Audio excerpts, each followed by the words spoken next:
I'm Daniel Joho and we are just out of Mayfield in Canterbury. So in here we've got 7.8 hectares of swede crop that we precision drilled back in November.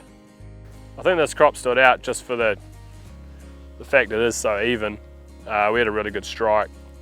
Yeah, I mean, there's no real patchy parts right throughout the whole paddock. The bulbs are all pretty uniform. No, and we didn't have any major issues on the way through.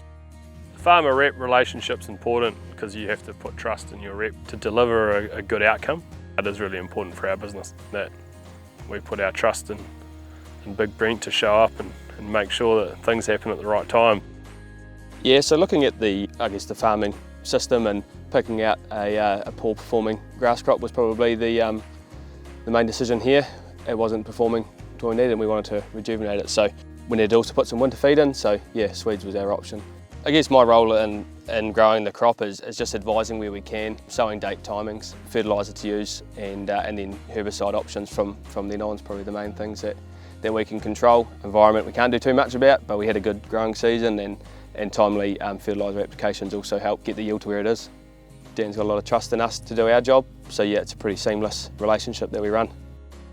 I'm Vaughan Jones, I'm farming down in Dorry. I've been here for 12 years on a dairy conversion that I did with my parents.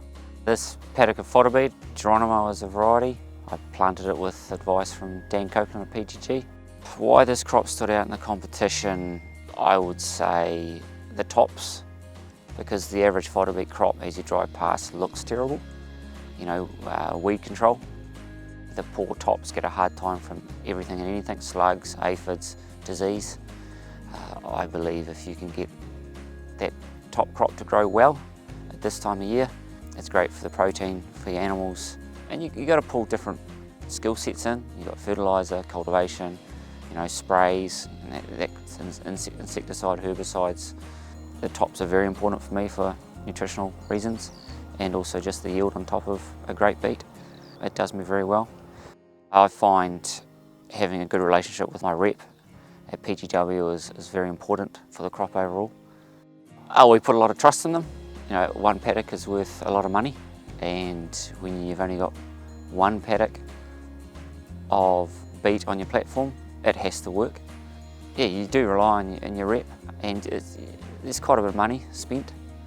So, you know, we are relying on their agronomy, not just the sale of seed and chem and, you know, fert.